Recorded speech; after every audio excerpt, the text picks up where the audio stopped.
Hello and welcome to this edition of FYI Weekly, your official source for City of Greensboro news and information. The Greensboro City Council approved $2.4 million in funding for equitable economic recovery projects made possible by the Federal American Rescue Plan, or ARP. The approved funding was allocated to local nonprofit organizations to support repairs and enhancements to service facilities, literacy and job training for women and the underemployed, the expansion of child care and immigrant services, children's learning and leadership programs, and improvements for food insecurity.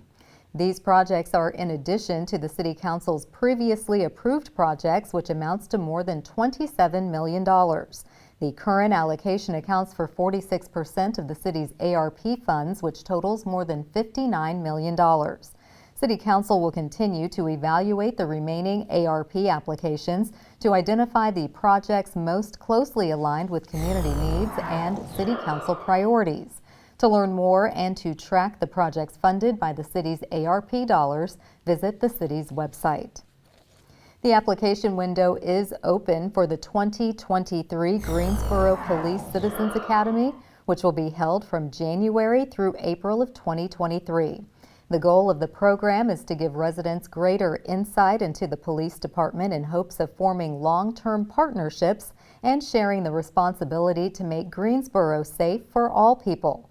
Program participants learn from subject matter experts across the department and leave the program with a greater understanding of police training and a new sense of their role in supporting GPD.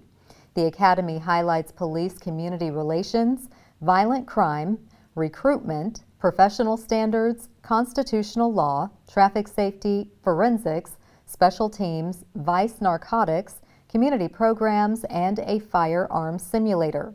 The 2023 program will have students attending in person and a small group attending via Zoom. Virtual attendees will not be able to participate in the hands-on demonstrations. The deadline to apply to the Greensboro Police Citizens Academy is at 5 p.m. on Friday, November 4th. Program planning will adapt if COVID-19 guidelines change in our community. Your safety and the safety of our officers is our first priority. For more information or to apply for the program, visit the GPD website. Greensboro's Parks and Recreation Department received national reaccreditation from the Commission for the Accreditation of Park and Recreation Agencies. The department was recognized at the National Recreation and Park Association's annual conference in Phoenix, Arizona. First accredited in 2006, Greensboro's Parks and Recreation Department is one of 199 accredited departments in the country and one of 14 in North Carolina. The department is proud to achieve this national reaccreditation, which demonstrates a commitment to continuous improvement and innovation and to providing a high level of service, quality, and value for the community. Assistant City Manager Nasha McCrae said, "I am grateful to each and every staff member, our Parks and Recreation Commission, Greensboro Parks Foundation, our community partners, and city leaders for supporting us as nationally recognized leaders in our field."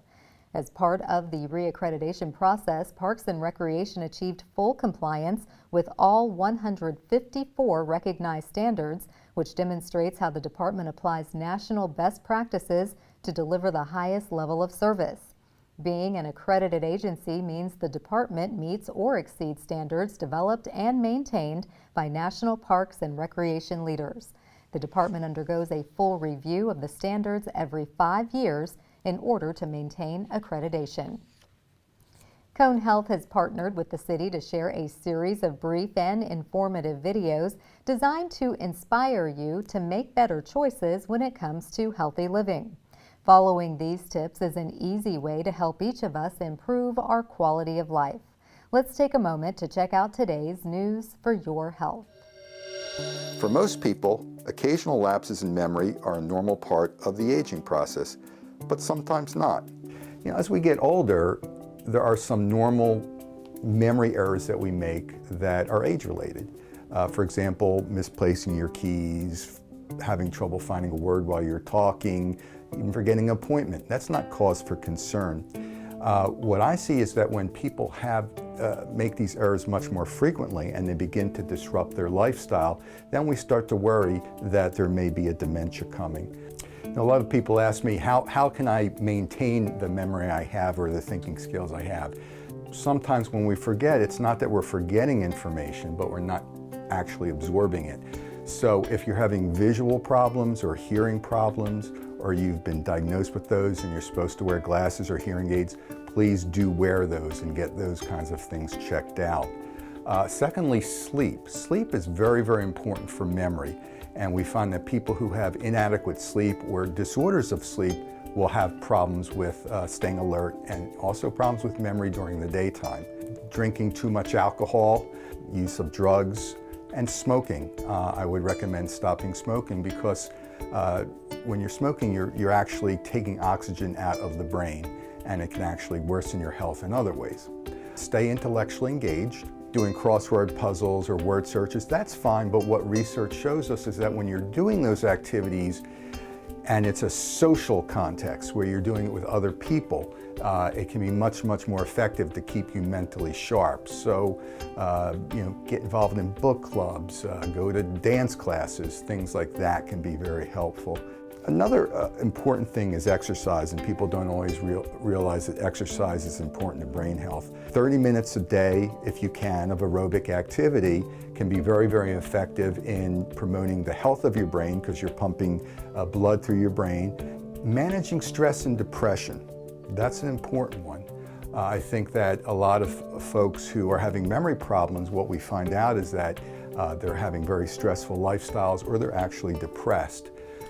Many of my patients ask me what they can do in terms of aids to use to improve their memory. First, you can definitely write things down. That's probably the easiest thing to do, either in a cell phone or on a pad of paper. Using a calendar that's in a central location in your home to kind of mark down appointments and important information can be very helpful. Asking people to repeat what they say to you back, even if you think you've heard it, and then rehearsing what you hear back in your own mind can be very helpful in strengthening the memory trace that you get.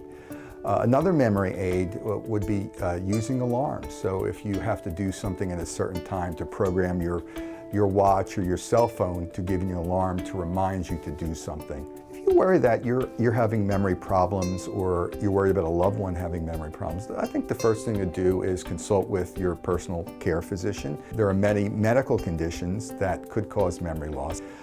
Medical conditions such as thyroid disease, vitamin deficiencies.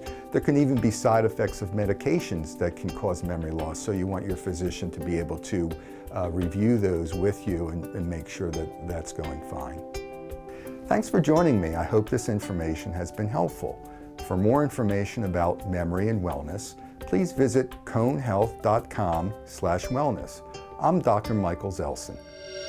The Greensboro Police Department is hiring, making this an ideal time to change careers and learn how jazz has influenced Ethiopian music. We'll have those stories and more news coming up after the break.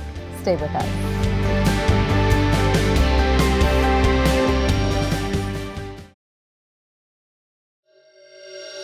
Welcome back to FYI Weekly.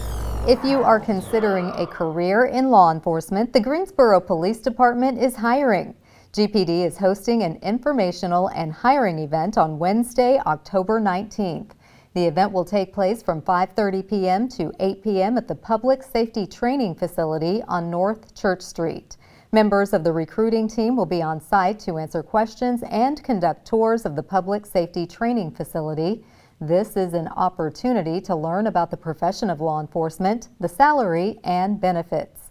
This hiring event is open to anyone interested in pursuing law enforcement as a new career or current officers considering a lateral move from a neighboring police department. The Public Safety Training Facility is located at 1510 North Church Street in Greensboro. For more information, contact Lieutenant S.K. Flowers with the Greensboro Police Resource Management Division at 336-373-3000. 888-222-2273. Creative Greensboro is hosting musician Jonathan Cooper for an artist residency at the Hires today through Sunday, October 9th. The residency features free workshops at the Stephen D. Hires Theater in the Greensboro Cultural Center, located at 200 North Davie Street. The Culture and History of Ethiopian Music will take place at 6 p.m. on Friday, October 7th. Ethiopian musician and doctoral engineering student Emmanuel Abardo Torita will teach the class. This is a First Friday event and admission is free.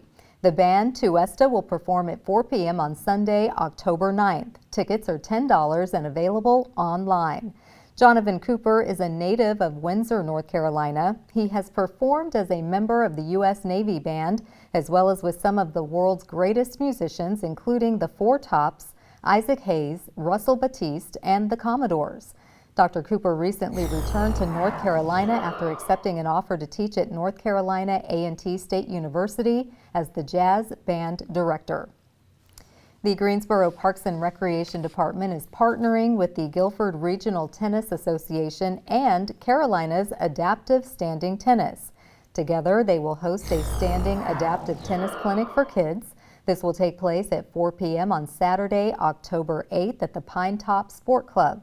Registration is required and you can register online. This clinic welcomes kids ages 5 to 17 who have physical disabilities. They will learn how to use adaptive techniques to play tennis. This program is offered in conjunction with the 2022 CAST tournament, which will bring competitors from around the globe to Greensboro for adaptive standing tennis. The Pine Top Sport Club is located at 3723 Pine Top Road in Greensboro. For more information about adaptive and inclusive recreation programs, call the Parks and Recreation Department at 336-373-2626. Shift Ed is boldly accelerating student potential in a brand new way this school year. Coming up after the break, we'll tell you about the program aimed at generating a 90% college graduation rate. Stay with us.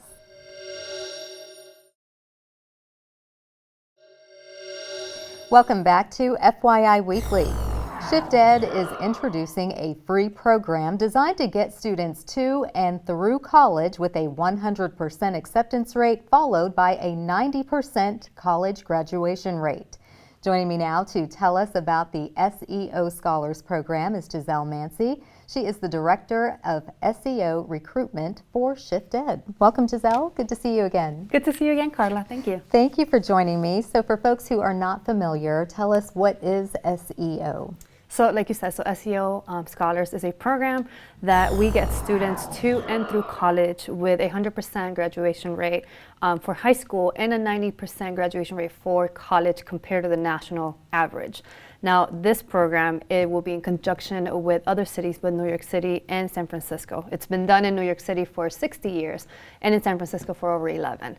The great thing about SEO Scholars here is that it's going to be a hybrid pilot. So we're the third city, and we are the pilot program that we're bringing into Guilford County. And it'll be offered to Guilford County students in 9th grade here in our area. And it's completely free. So free is always good, and we want to give our resources to students at any possible way that it's easy for them to access. But what does the program itself involve? So the program is going to be hybrid. So it'll be a mixture of online instruction as well as in-person instruction. So you'll have during the week. Now this program adds, to kind of retract back, it adds an extra 3.5 years of academic knowledge on top of their schooling. In this program, they'll do their online component during the week, and on Saturdays they have a Saturday Academy where we meet in person. On top of that, on the summer, we do a summer camp, kind of like a summer academy as well, a 5-week, where it's hybrid and in person. And the students that will be in this program, pretty much we're looking for first-generation minority, low income, that will benefit from all the extra resources, because it's not just academic, but we're giving the social emotional, we're doing the leadership, we're doing the professional development. It's a very robust program that is meant to help our students, starting in 9th grade, really take advantage of all their resources, but really be prepared for that college leap when they go wherever they go in the nation. Fantastic. Now, I mentioned earlier in the lead that this program is going to foster a 100% acceptance rate and a 90% college graduation rate. How do you factor that in? So for the students that obviously we're graduating from high school 100%, right? The first part is we want to make sure that we graduate high school. But then for the second part is we follow them through college. So it doesn't matter where you go. You can go to New York, you can go to North Carolina, anywhere here. You can go down to Florida, you can go to California. It doesn't matter. We're going to follow you. So when you go to college, you usually have an advisor, you have your team. But my team will be there behind you every step of the way to make sure that you have the extra resources and the support that for a lot of our first-gen students, when you go away to college, it's overwhelming. It's overwhelming. You don't know what you're going to encounter. And for our families that never went off to college or maybe don't have that experience, you know, sometimes that's a little tug of war, right? But we're there. And so with my team, with, you know, we're going to have advisors and all kinds of resources. We make sure that now we got you to college. Well, now we're going to work really hard to make sure that you cross the line and that you finish this 8-year program. But most important, that you get that diploma that we worked so hard for the last 8 years, right? Because the final goal is to get you graduated from college. Okay, well, I'm sure parents are listening to this. Students are thinking, yes, I'm going to be that first generation college student. I need the support. Who is eligible? I know you said you're looking for minority first-time college goers, Yes. but how do they get connected and how do they apply for this program? So pretty much for our students, they can visit shifted.org/opportunities. We are looking for that first generation college students. We're also looking for minority students. But the application process is open. It'll be, the first priority application will be November 30th, and then the final application deadline will be December 9th.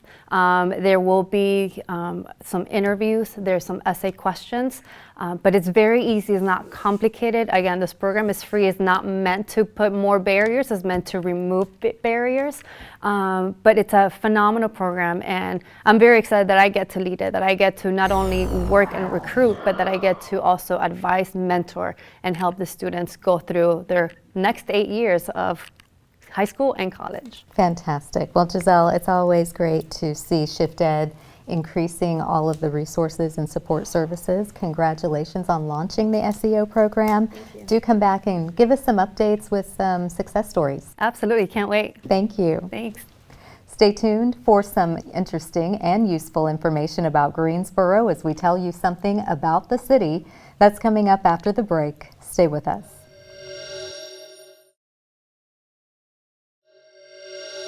Welcome back to FYI Weekly. One way to stay informed about decisions that impact you and our city is by attending or tuning in to City Council meetings at 5:30 p.m. on the first and third Tuesday of the month. The fourth Tuesday is reserved for a meeting as needed. The City Council has resumed meeting in the Katie Dorset Council Chamber on Level 2 of the Melvin Municipal Office Building, located at 300 West Washington Street. The public is allowed in person, but only in a limited capacity. Those who choose not to be in the building can participate virtually. The Greensboro City Council meetings are broadcast right here on GTN. The meetings are also streamed live on the city's website and on Roku. To review the council meeting schedule and agendas, please visit the city's website. Here's an opportunity to learn a little something about the city. The Stephen Tanger Center for the Performing Arts will set the backdrop for Respect.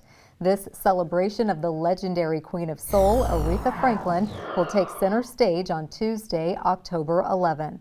The brand new North American production is adapted from McGee Entertainment's Australian touring smash hit, Respect, the Aretha Franklin Story, starring Angie Narayan. The show continues to attract sold-out audiences across the country. Respect follows the musical maven's story through a soundtrack of the hits that made her the Queen of Soul. The American tour of Respect will be more than just a concert. This is the Aretha Franklin experience like no other, featuring all your favorite hits in one evening, including Natural Woman, Think, Chain of Fools, and of course, Respect, among many more. Tickets are on sale at tangercenter.com. Coming up after the break, we'll showcase our department spotlight, but first, let's see how the city of Greensboro celebrates diversity in the workplace. Equity and inclusion are vital for the City of Greensboro's ability to grow and innovate in such a fast-changing environment. One Greensboro is a monthly show that highlights some of the ways the Office of Equity and Inclusion honors the observances listed on our Heritage Calendar and spotlights a City of Greensboro employee in a segment we call The One.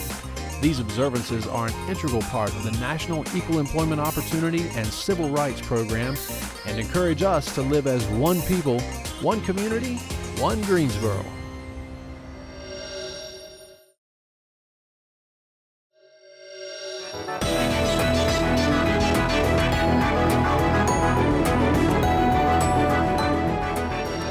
Welcome back. The City of Greensboro has more than 20 departments and several divisions committed to serving you, our residents and visitors. Let's go behind the scenes in our department spotlight.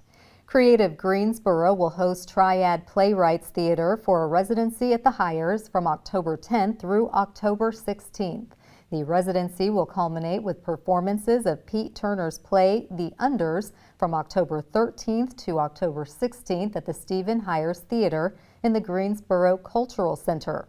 The Unders is a powerful drama about racial injustice and bigotry with characters who may or may not remember who they are. The 4 characters are locked in a ghost train racing through the darkness to an unknown destination, either freedom or hell. One thing is known, not all of them will survive. Tickets are available in advance and can be purchased online. The Greensboro Cultural Center is located at 200 North Davie Street. Straight ahead on the other side of the break is this week's Way to Go GSO shout out. Stay with us.